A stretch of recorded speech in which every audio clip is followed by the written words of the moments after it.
محفل رمضان کی شان، ہمارے پیارے علماء کرام، یہ محفل رمضان کی جان بھی ہے، محفل رمضان کی شان بھی ہے، اور انہی پیارے علماء کرام سے آراستہ اس محفل کا، جہاں تمام مکاتب فکر سے تعلق رکھنے والے مشہور و معروف علماء کرام ہمارے ساتھ یہاں پر موجود ہیں۔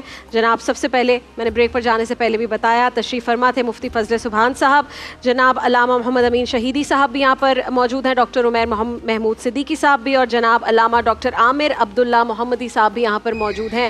آغاز کریں گے دانش آج جی، تو آج ہمارا ایک سیگمنٹ ہوا جس کے اندر ہم ڈسکس کر رہے تھے کہ ڈمپر سے جو ایکسیڈنٹس ہوئے ہیں پچھلے کچھ دنوں میں، اس میں کسی کی ڈیتھ ہو گئی یا کسی کا ہاتھ سے محروم ہو گیا یا جسم کسی بھی اعضاء سے محروم ہو گیا، اس کے بارے میں اسلام کیا کہتا ہے؟ اگر کوئی کسی سے ان انٹینشنلی ایکسیڈنٹ ہو جاتا ہے اور وہ رکتا نہیں ہے اور وہ چلا جاتا ہے، بھاگ جاتا ہے، تو وہ کس زمرے میں آئے گا؟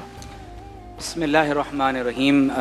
ایک ایسا مسئلہ ہے جس کا شکار اس وقت تقریباً کم و بیش ہر وہ شخص ہے جو روڈ پر کسی نہ کسی صورت میں اپنی گاڑی، اسپیشلی ہمارے یہاں تو بہت زیادہ، اور کراچی میں کیونکہ ہمارے ہاں ٹریفک کا رش بہت زیادہ ہوتا ہے جی، تو یہ پرابلم تقریباً لوگ فیس کر رہے ہیں۔ بنیادی بات یہ ہے کہ اگر کوئی شخص کسی کو قتل کر دیتا ہے، اب وہ قتل یا تو عمدن ہوتا ہے کہ جان بوجھ کے کسی شخص کو باقاعدہ کسی ایسی چیز سے جس سے کسی کو قتل کیا جا سکتا ہے، جیسے گولی مار دینا یا خنجر سے کسی کو اللہ نہ کرے انٹینشنلی کسی کو قتل کر دینا، تو یہ ایک الگ صورت ہوتی ہے۔ لیکن جب کوئی شخص کسی کو خطأً قتل کر دیتا ہے، جس میں بعض اوقات صورت یہ بھی ہوتی ہے کہ بظاہر تو کوئی ایسا انسٹرومنٹ نہیں ہے کہ جس کے ذریعے کسی کو قتل کیا جا رہا ہو، لیکن اوور اسپیڈنگ کی وجہ سے یا ٹریفک کے اصولوں کو پامال کرتے ہوئے یا ایک ناگہانی صورت میں کوئی شخص اپنی گاڑی سے کسی کو ہٹ کر دیتا ہے اور وہ شخص قتل ہو جاتا ہے، تو شرعاً اب اس کے لیے کچھ احکامات ہیں۔ پہلی بات یہ کہ وہ شخص جو کسی ٹریفک حادثے میں مر گیا، تو حدیث شریف میں ہے کہ آپ صلی اللہ علیہ وسلم نے فرمایا کہ ایک مسلمان کسی بھی تکلیف میں اپنی جان اللہ کے سپرد کرتا ہے، یہاں تک کہ اگر دیوار گرے اور وہ مر جائے، پانی میں ڈوب کر مر جائے، آگ میں جل کر مر جائے، تو وہ شہید ہے۔ یعنی حادثے کی کوئی بھی موت، حادثے کی صورت میں جو موت ہو رہی ہے وہ شخص اللہ کی بارگاہ میں شہید لکھا جائے گا۔ لیکن جس شخص نے اسے ہٹ کیا ہے اور ایک قتل خطا کی ایک صورت جو ہے وہ بن گئی ہے، تو قرآن مجید میں اللہ تعالیٰ فرماتا ہے کہ وَمَا كَانَ لِمُؤْمِنٍ أَن يَقْتُلَ مُؤْمِنًا إِلَّا خَطَأً، یہ ہو ہی نہیں سکتا کہ ایک مسلمان کسی مسلمان کو یا کسی بھی انسان کو قتل کر دے، اگر ہوگا تو غلطی سے ہوگا۔ یہ ایمان والوں کا کام نہیں ہے کہ وہ کسی کو قتل کریں، اور اگر کوئی کسی کو غلطی سے خطأً قتل کر دے تو فرمایا وَمَنْ قَتَلَ مُؤْمِنًا خَطَأً فَتَحْرِيرُ رَقَبَةٍ مُؤْمِنَةٍ وَدِيَةٌ مُسَلَّمَةٌ إِلَىٰ أَهْلِهِ إِلَّا أَن يَصَّدَّقُوا۔ اب اس کے اوپر پوری ایک دیت ہے جو دینا پڑے گی، کیونکہ یہ قتل خطا ہے، اور روزہ رکھنے کا بھی جو ہے وہ شرعاً حکم دیا گیا کہ 2 مہینے کے روزے رکھے جائیں، لگاتار 2 مہینے، جی لگاتار 2 مہینے کے روزے رکھے جائیں۔ تو اگر میں اس سوال کے جواب کو کنکلوڈ کروں تو پہلی بات تو یہ ہے کہ اگر کسی شخص سے یہ ایسا حادثہ ہو گیا تو اسے چاہیے کہ وہ پوری دیت، جسے 100 اونٹ کہتے ہیں، اگر اس کے پاس اپنے نہیں ہیں، اس کے پاس اس قدر رقم نہیں ہے کہ وہ اونٹ یا اس کی متبادل رقم فراہم کر سکے، تو اس کا جو خاندان ہے، جس برادری سے وہ تعلق رکھتا ہے، یا کم از کم ریاست پھر اس کی طرف سے یہ دیت جو ہے وہ ادا کرتی ہے۔ اور دوسری امپورٹنٹ بات یہ ہے کہ اس پر توبہ اور استغفار ضرور کرنا ہے، کیونکہ ہمارے ہاں ہوتا یہ ہے کہ جب کسی شخص کو اس طرح سے کوئی اللہ نہ کرے حادثہ کسی کے ہاتھوں ہو جاتا ہے، تو بجائے اس کے کہ وہ اپنی گاڑی کو روکے اور خطا قبول کریں، اپنی غلطی کو قبول کرے اور اس شخص کو اپنے ساتھ ہاسپٹل لے جائے، بلکہ وہ اس کو چھوڑ کر چلا جاتا ہے، اور نتیجہ یہ نکلتا ہے کہ ایسے لوگ روڈوں پر ہی جو ہے وہ جا بحق ہو جاتے ہیں۔ صاحب اسی کی کنٹینیوٹی میں یہ تو بتایا کہ اگر ایک شخص پکڑا جائے اور وہ اعتراف جرم کر لے تو پھر آگے کیا معاملہ ہوگا۔ ہم موسٹلی دیکھ رہے ہیں پاکستان میں ہٹ اینڈ رن کیسز ہوتے ہیں، آج بھی جو 2 خاندان یہاں موجود تھے، دونوں کے ساتھ ڈمپر والے نے مارا، شیشے میں وہ کہہ رہے ہیں دیکھا بھی اس نے سائیڈ مرر میں، بٹ وہ چلا گیا، اور لوگ بھی بچانے کے لیے آگے نہیں آ رہے تھے کہ ہمیں بھی کچل دے گا۔ تو جس نے کفارہ دے دیا، یہاں پر سزا اپنی کاٹ لی، کیا اس کے ساتھ تو چلیں ہم امید رکھ سکتے ہیں کہ وہاں شاید اس جہان میں معاملہ تھوڑا سا آسان ہو جائے گا، لیکن ایسے شخص کے لیے جو مارتا بھی ہے اور بھاگ جاتا ہے، اس کے لیے کیا ہے؟ بسم اللہ الرحمن الرحیم۔ دیکھیں، اگر کسی ملک کے اندر کوئی غریب روٹی چوری کرتا ہے تو سزا اس روٹی چوری کرنے والے کو نہیں، حکمران کو دینی چاہیے۔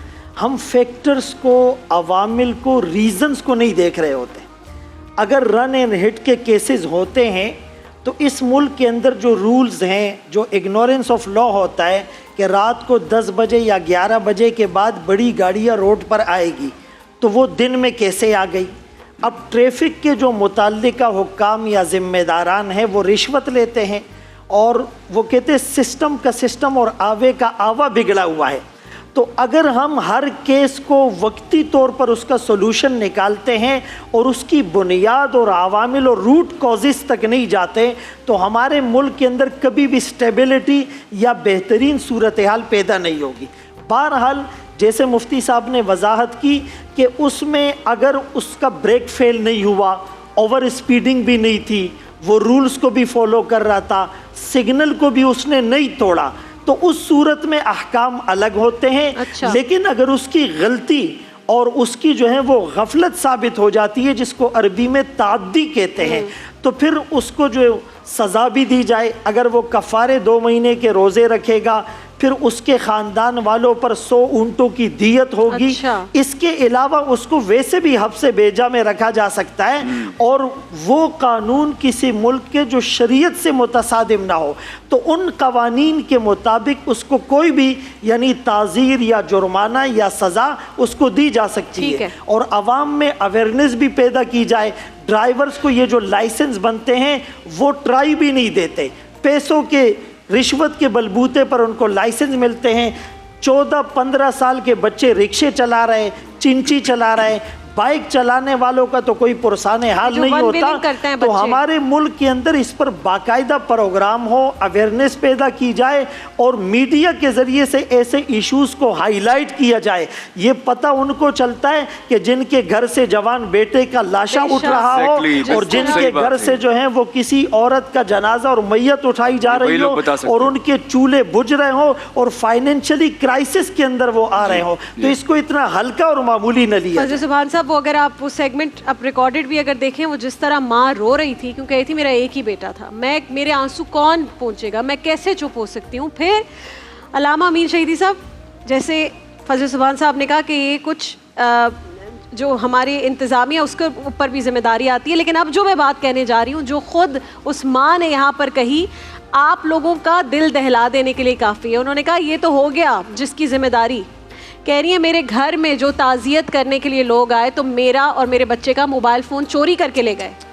اب اس میں کوتاہی کس کی؟ اس میں تو ہماری علامہ صاحب کوتاہی ہے. وہ کہہ رہی ہے ایک موبائل فون تھا جس میں میرے بچے کی پکچرز تھیں, میسیجز تھے, وہ بھی چھین کر لے گئے. علی شیخانی صاحب کیونکہ بہت کام کر رہے ہیں خدمت خلقہ, انہوں نے کہا خاموشی سے وہ فون دے دو, مجھ سے رابطہ کرو, میں تمہیں 5 لاکھ روپے دوں گا, لیکن اس ماں کی وہ یادیں لوٹا دو. اب علامہ صاحب ایسے لوگوں کے لیے بھی تو بتائیے, ان کے لیے کیا حکم ہے؟ دیکھیے یہ ایک اخلاقی موضوع ہے. یہاں پر جو بنیاد ہے وہ آپ کے معاشرے کے اندر جو رویے آہستہ آہستہ عادتوں میں تبدیل ہو چکے ہیں, یہ وہ وجوہات ہیں. اگر ہم تھوڑا سا غور کریں تو میرا خیال ہے ہمارے معاشرے میں کوئی شعبہ ایسا نہیں ہے جہاں پر کرپشن اور ان اخلاقی حدود کی پامالی کہیں پر رکی ہوئی ہو. ہر جگہ یہ مسئلہ ہے. جب آپ گراؤنڈ پہ گھروں کے اندر فیملیز کے اندر اس طرح کی صورتحال دیکھیں گے تو اس کا نتیجہ کیا ہے؟ نتیجہ اس معاشرے کا بہت تیزی کے ساتھ تباہی کی طرف جانا ہے. چونکہ ایسے معاشرے پھر بچتے نہیں ہیں, پھر بہت بڑی مصیبت کا شکار ہوتے ہیں. احادیث میں یہ ہے کہ اگر کسی معاشرے کے اندر نت نئے گناہ جنم لیں تو اس معاشرے کو نئی نئی بیماریوں کے لیے خود کو تیار کرنا چاہیے. اللہ اکبر. چونکہ یہ اس کا طبیعی اور نیچرل نتیجہ ہے. یہ جو اس وقت جس موضوع کی طرف آپ نے اشارہ کیا ہے انتہائی دردناک ہے, لیکن مسئلہ یہ ہے کہ ہر گھر کا مسئلہ ہے. اس وقت صاف وہی ہے جس کو موقع نہیں ملا ہے, ہاتھ اس کے صاف ہیں جس کو چوری کا, لوٹنے کا, کسی کو تنگ کرنے کا موقع نہیں ملا. آپ صرف 5 منٹ کسی کو موقع دے کر دیکھیں, اس کے اندر کا وہ درندہ اور حیوان باہر آ جاتا ہے اور وہ اس کا مظاہرہ بھرپور طور پر کرنے لگتا ہے. اس کا علاج کیا ہے؟ معاشرے کے وہ تمام طبقات جن کی ذمہ داری انسانوں کی تربیت ہے وہ اپنے آپ سے آغاز کریں اور پھر دوسروں کی تربیت کریں. ہماری مشکل یہ ہے کہ بولنے والے خود تربیت یافتہ نہیں ہیں, قانون کے محافظ خود قانون شکن ہیں, عدلیہ کے سیٹ پر جو بیٹھے ہوئے ہیں وہ خود عدالت اور عدل کو بیچتے ہیں, جن حکمرانوں کے ذمے لوگوں کی جان اور مال کی حفاظت ہے وہ خود لوٹتے ہیں, تو اب ایک ایسے معاشرے کے اندر آپ کس سے یہ توقع رکھیں گے؟ صرف اخلاقی گفتگو سے اور 5 منٹ کے آنسو سے یہ مسئلہ حل ہونے والا نہیں ہے. بالکل صحیح بات کر رہے ہیں. اس کو ایک بھرپور طور پر معاشرتی موومنٹ کی ضرورت ہے, کیونکہ یہ گفتگو پہلے بھی ہوئی ہے. آپ کا ایجوکیشن کا نظام اس میں انوالو ہے, دینی نظام اس میں انوالو ہے, آپ کا جو کلچر ہے وہ اس میں انوالو ہے, آپ کا ٹی وی اور میڈیا اس میں انوالو ہے. یعنی وہ تمام کے تمام ادارے اور شعبے جو انسانی معاشرے کا ذہن بناتے ہیں, ان سب کی ذمہ داری بنتی ہے کہ اس طرح کی چیزوں کو فوکس کریں اور خود اپنے آپ سے آغاز کریں. میں کل یہ عرض کر رہا تھا, یہاں پر یہ بڑی خوبصورت آپ کو لک نظر آتی ہے, پیچھے کیا ہے وہ چیز اہم ہے. اگر پیچھے بھی اتنی ہی خوبصورتی ہے تو پھر وہ معاشرہ تباہ نہیں ہوتا. لیکن مشکل یہ ہے کہ ہمارا ظاہر کچھ ہے اور باطن کچھ ہے. اس باطن کو جب تک ہم ٹھیک نہیں کریں گے, اس ظاہر سے معاملات ٹھیک ہونے والے نہیں. ڈاکٹر عامر عبداللہ صاحب, اسی کی کنٹینیوٹی میں یہ جو ہمارا ظاہر اور باطن مختلف ہے اور ہر فرد سے یہ موومنٹ اسٹارٹ ہونی ہے جس کا امین شہیدی صاحب نے ذکر کیا, خود سے کیسے شروع کرے, یہ موومنٹ کا آغاز کیسے ہوگا؟ بسم اللہ الرحمن الرحیم. بہت خوبصورت ڈسکشن ہو رہی ہے. دیکھیے, اسلام صرف ایک اخلاقی تعلیمات پر مبنی دین نہیں ہے, بلکہ یہ ایک پورا نظام عادل اپنے اندر سموتا ہے. اور جب تک مقننہ اور ریاست اپنے فرائض ادا نہیں کرتی, صرف اخلاقی تعلیمات سے تبدیلی ممکن نہیں ہے. آپ یہ دیکھیے کہ نبی کریم صلی اللہ علیہ وسلم نے بہت سے ایسے مواقع آئے کہ جب آپ کے سامنے سفارش تک آپ کے چہیتے لے کر آئے, اور آپ وہ شخصیت تھے کہ جن کی زبان مبارک کسی کو انکار نہیں فرمایا کرتی تھی.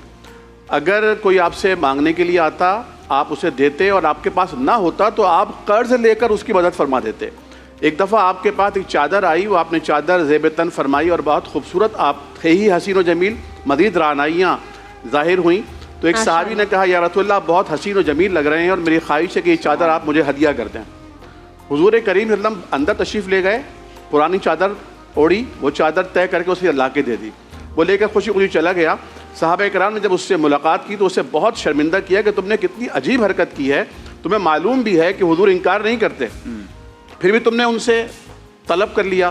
اس نے کہا تم نہیں جانتے, میں نے یہ اس لیے کیا تھا کہ جب میں مر جاؤں تو آپ کی چادر جو آپ کے شانے سے اتری ہے وہ مجھے کفن دے دیا جائے. اللہ اکبر. لیکن حضور کے سامنے سفارش آئی کہ یا رسول اللہ, قبیلہ بنی مخزوم کی عورت نے چوری کی ہے اور وہ بہت اونچے خاندان کی عورت ہے, آپ درگزر کر دیجئے. آپ نے فرمایا کہ نہیں, تم سے پچھلی امتیں اسی لیے تباہ ہوئی تھیں کہ جب بڑے لوگوں کی سفارش آتی, پرچی آتی, کال آتی تو وہ اسے درگزر کر دیتے, اور اگر کوئی کمی کمین کوئی عام سا فرد ہوتا اس پہ تعزیرات لاگو کر دیتے. اس لیے تباہ ہوئی تھیں. تو آج ہماری تباہی اور بربادی کی جو اصل وجہ ہے وہ یہ ہے کہ ہمارے لیے اعلیٰ لوگوں کے لیے الگ قانون کچھ اور ہے, غریبوں کے لیے قانون غریبوں کے لیے الگ ہے. اور دوسری بات یہ کہ ہر فرد اپنے آپ کو جسٹیفائی کر رہا ہے, میں ٹھیک کر رہا ہوں. جس آدمی نے موبائل چوری کیا اس نے یقیناً دیکھیں نا اندر ضمیر لگا ہوا ہے, وہ الہام لگاتا ہے, وہ تو مر گیا, اس کے تو کام آئے گا نہیں, اماں بیچاری اس کو دیکھتی رہے گی, دکھی ہوگی, غم کرے گی, روتی رہے گی, میں تو اس سے کام لوں گا نا پھر. صحیح بات. تو یہ جو کیفیت ہے کہ خود کو جسٹیفائی کر کے اپنے آپ کو خود ہی جج بن کر اپنے آپ کو کلیئر کرنے کی, یہ بہت خطرناک ہے. جب تک اپنا احتساب خود نہیں کریں گے, اپنی غلطیوں کو غلطی نہیں سمجھیں گے, اور دوسرے کی اصلاح کرنے کے بجائے اپنی اصلاح کی کوشش نہیں کریں گے, جب تک تبدیلی کا آغاز, اس موومنٹ کا آغاز اپنی ذات سے خود سے کرنا ہوگا. بہت شکریہ. آج ٹریفک کی وجہ سے کچھ دیری ہو گئی, ہم اس سیگمنٹ کو زیادہ ٹائم دینا چاہتے ہیں. آڈینس سے معذرت کہ آپ کے سوالات اور کالز نہیں لے سکے, لیکن یہ ٹاپک بہت ضروری تھا جس پر بات ہوئی. علی شیخانی صاحب آپ کا بہت شکریہ, لیکن آپ نے ایک اعلان کرنا تھا, وہ آپ اعلان کر دیجئے ہماری آڈینس کے لیے, تو پھر ہم روزہ کشائی کی جانب بڑھیں گے. بالکل, جو یہ ساری باتیں کہیں گئی ہیں اس کے میں اندر بھی میں گھنٹوں تک کہہ سکتا ہوں, لیکن میں اتنا کہوں گا کہ جس ملک کے اندر ہماری بیٹی باہر نہیں نکل سکتی, اگر دوپٹہ اوڑھے تو جاہل ہے, اور اگر جینز پہنے تو بگڑی ہوئی ہے, ماڈرن ہے, اس ملک کے اندر ہم سب کو مل کے بہت ساری چیزیں کرنی ہے. اس پہ بہت لمبی بحث ہے, لیکن جہاں تک گفٹ کی بات ہے, جو میں نے کہا تھا کہ اس رمضان میں میری طرف سے 15 بائک, ارے کیا بات ہے, کیا بات ہے, یہ بچوں کو جو کمپٹیشن میں آتے ہیں, کیا بات ہے, تھینک یو, جزاک اللہ. بس ان کی حوصلہ افزائی ہوتی ہے تو ہمارا دل خوش ہو جاتا ہے. بہت بہت شکریہ علی شیخانی صاحب.